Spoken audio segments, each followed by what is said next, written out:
There was a brief era in the history of gaming when games based on movies and TV shows didn't suck. The game I'm about to talk about today is not from that era. If you weren't aware, Spongebob Squarepants was and still is a cartoon on Nickelodeon. The show was extremely successful in its early years, so naturally, a movie was in order. The Spongebob Squarepants movie, creative title by the way, was released in theaters in 2004. But all good things must come to an end when a game is made about it. The Spongebob Movie game for the PS2 was one of the first games I had ever played, and it is nowhere close to what I remember it being. So naturally, it had to be my first review type video.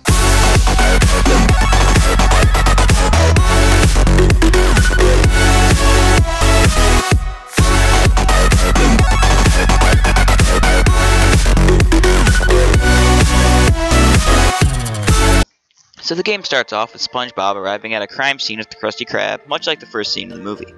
This level is quite short and mostly serves as a tutorial as for what each character can do. You only get one default power, but once you get more Goofy Goober tokens, which I forgot to mention is the main currency in this game, you can get more abilities. Another good feature in this game is the PP thing. The more weights you collect, the more P points you get, and the more of those you get, the more you can upgrade your character. Some of the upgrades can be really helpful, like the increased health. Every level has these sparkling pads that transport you to a minigame that gets you an extra token. They can be quite difficult at times. I remember the Sponge Ball and the Arena minigames being the bane of my existence. There's really only one minigame that's pretty easy, and that's the block jumper. But seriously, look at this. Were they on acid when they designed this? What were they thinking when they were developing this part? Okay, so we're gonna put some floating ice blocks at the end, and hold on man, let's make this look trippy. Some of the enemies were something out of a kid's nightmare. What is that? Why is this in my video game? Not to mention these things burp toxic fumes in your general direction. It's like me after I eat pancakes. This game, being as weird as it is, had some surprisingly fun levels. Some of the slide levels were pretty fast paced and had some pretty decent music. It's really worth playing the slide levels again to get more Goofy Goober tokens. As mentioned before, many of the minigames were really difficult and took longer than the actual level itself. I found myself being in certain minigames for so long that I forgot what I was originally doing. With that said, here's a time lapse of 20 minutes of me trying to beat the SpongeBob level.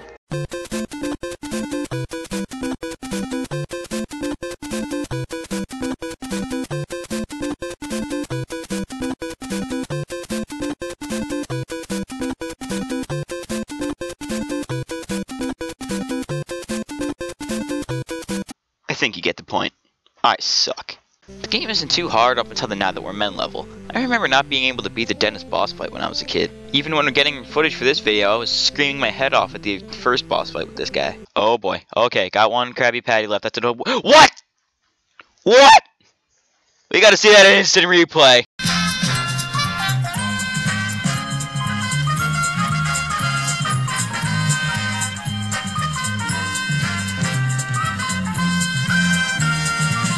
Before, I mentioned that each character has a different set of abilities.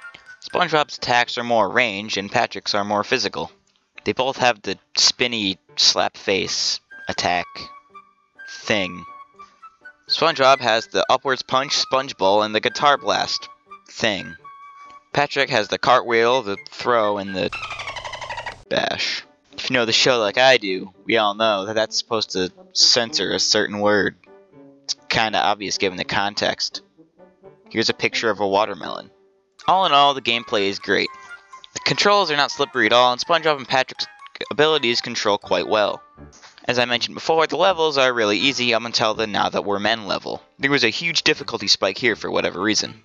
That's probably why I was never able to beat this game as a kid. This means one of two things. Either 1, this game is 27 times harder on the last bunch of levels, or 2, I suck at this game. I think it's the first one. The game was really innovative for its time.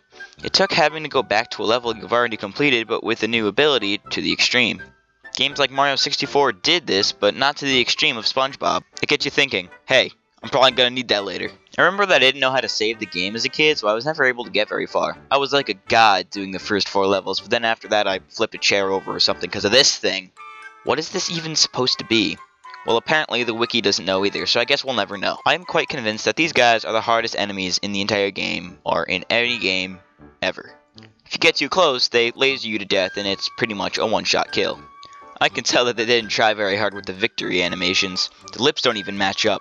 Well, this just makes the game 10 times worse. Seriously though, this game is a bit lacking in the graphics department, even for a PS2 game. I realize that this is supposed to be a cartoon, but if I can see the polygon, then it's probably not that great looking. Anyways, the game follows the movie really well, except they really took advantage of how long they were in that trench thing. I swear, man, half these levels were in that trench. GG, THX. GG. Too bad he went bankrupt, right? Anyways, this game was definitely a big part of my childhood. If it weren't for this game, I might not have gotten into certain third-person games, or maybe just games in general. If you like SpongeBob and platformers, give this game a shot. It's not that bad, and it's often overlooked. Most people just assume that it's going to be another bad movie game, but it's actually a quality platformer and game in general. Best game ever, 47 out of 10. Hey, you just watched my video. Maybe you should check out some of my other videos. Or not. That's cool. Or subscribe, because, you know, that's a thing. Be sure to stalk me on Twitter and follow me on Twitch if you're ever in the mood for a good live stream. My name is Matt, aka ChunkyMonkeyGames, and I am out. Peace.